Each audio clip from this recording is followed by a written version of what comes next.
This is a journey to discover the essence of one of the world's most ancient civilizations.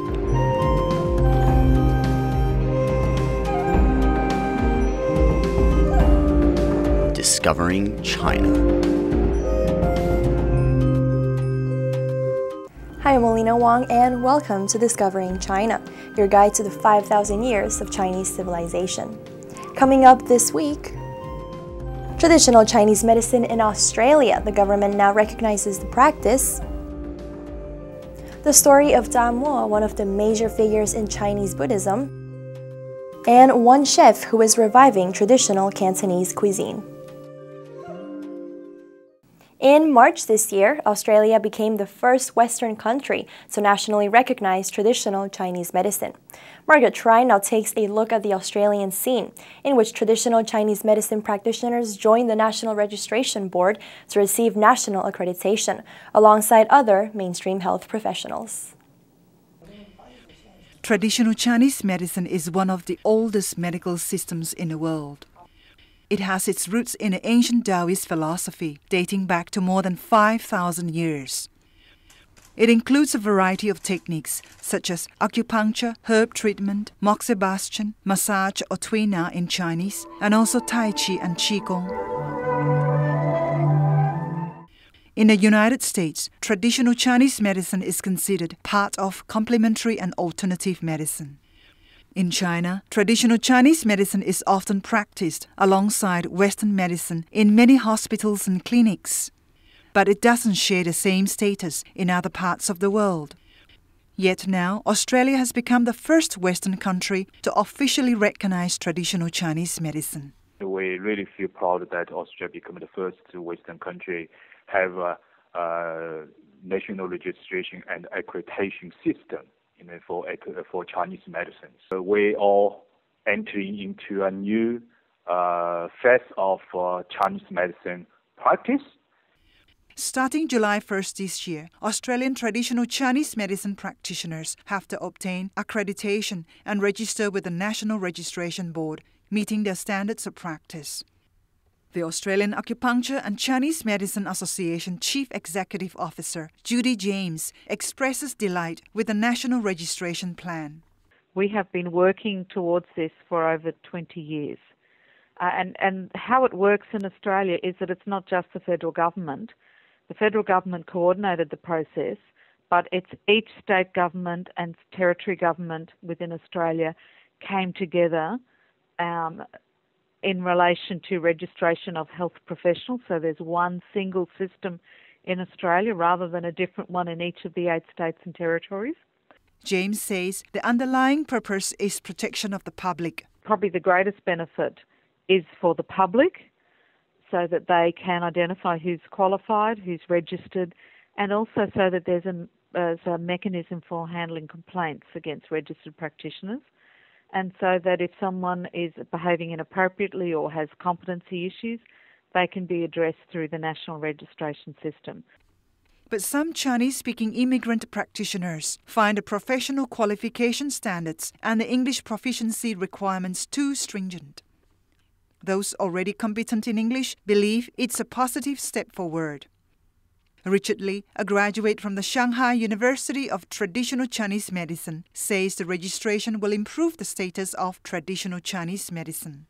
The registration also promotes the traditional Chinese medicine, and certainly will increase the popularity and also the public acceptance.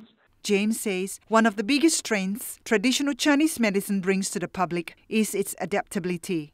I think that one of the great benefits of traditional Chinese medicine in modern society, especially the Western world, is its adaptability.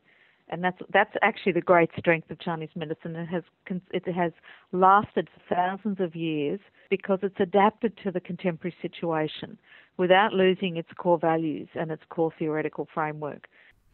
This theoretical framework of traditional Chinese medicine involves the integration of the ancient 5 elements theory with the yin-yang theory. These ancient Chinese concepts are unique and do not have any equivalent in Western medicine. Yet today, they are still highly relevant and practiced through traditional Chinese medicine. And the Australian government has set the momentum to uphold an ancient Chinese healing system through its national registration endeavour. Damo was the monk who established Zen Buddhism at the Shaolin Temple in China. He is also considered the father of Shaolin Kung Fu. Ben Hedges now brings us the story of this famous historical figure. The monk Bodhidharma, or Damo in Chinese, is the man credited with establishing Zen Buddhism in China, approximately 1,500 years ago. He's also said to have taught the first exercises that would later evolve to become Shaolin Kung Fu to the monks of the Shaolin Temple. Now, Damo was not Chinese. He is believed to have been a prince in southern India who excelled at Buddhist studies. Before his master died, he told Damo to go to China. So after the death of his master, Damo gave up life as a prince and made the long journey to China.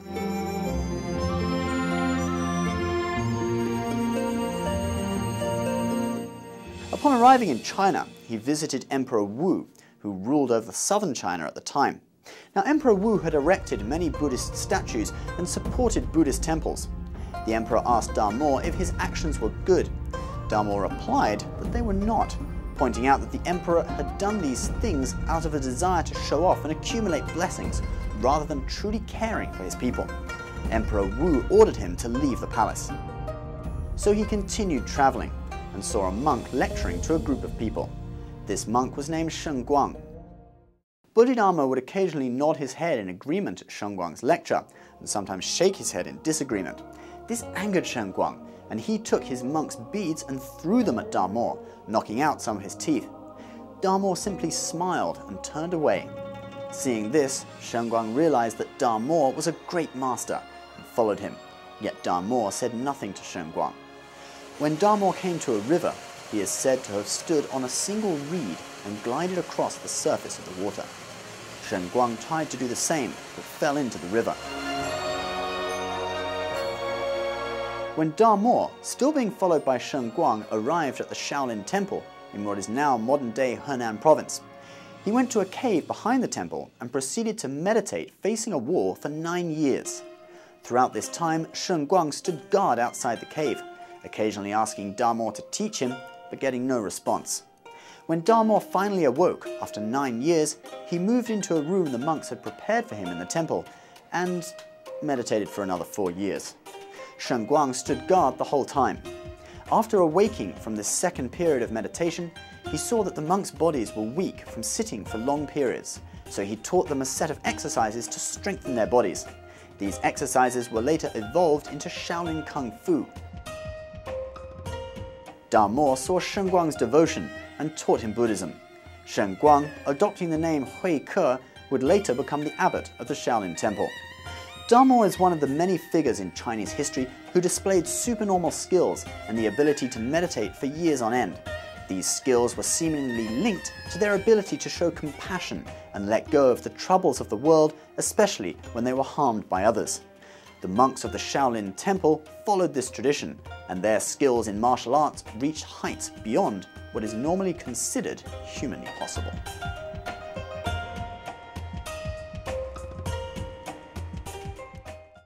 We now go to Hong Kong, where one chef is rediscovering some of China's traditional dishes.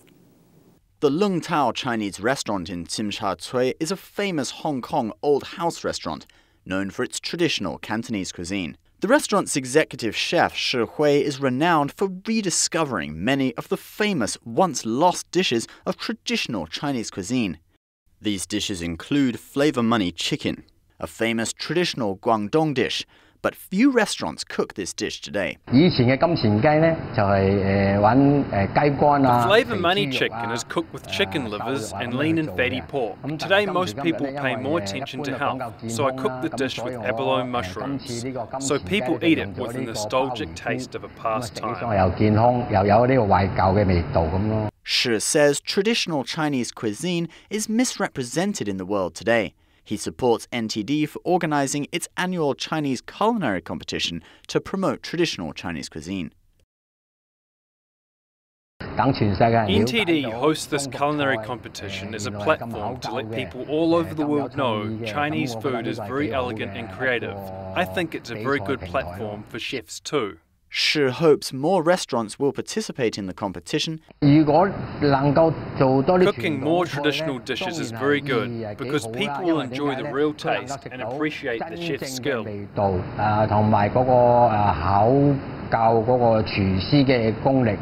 Shi presents several of his signature dishes: braised sea bass fin and traditional Cantonese 8 treasures duck cooked in the ancient way. Others include pan-fried loquat leaves, as well as the award-winning East Court Scriptures dishes. That's all for this week, but don't forget to subscribe to our show on YouTube.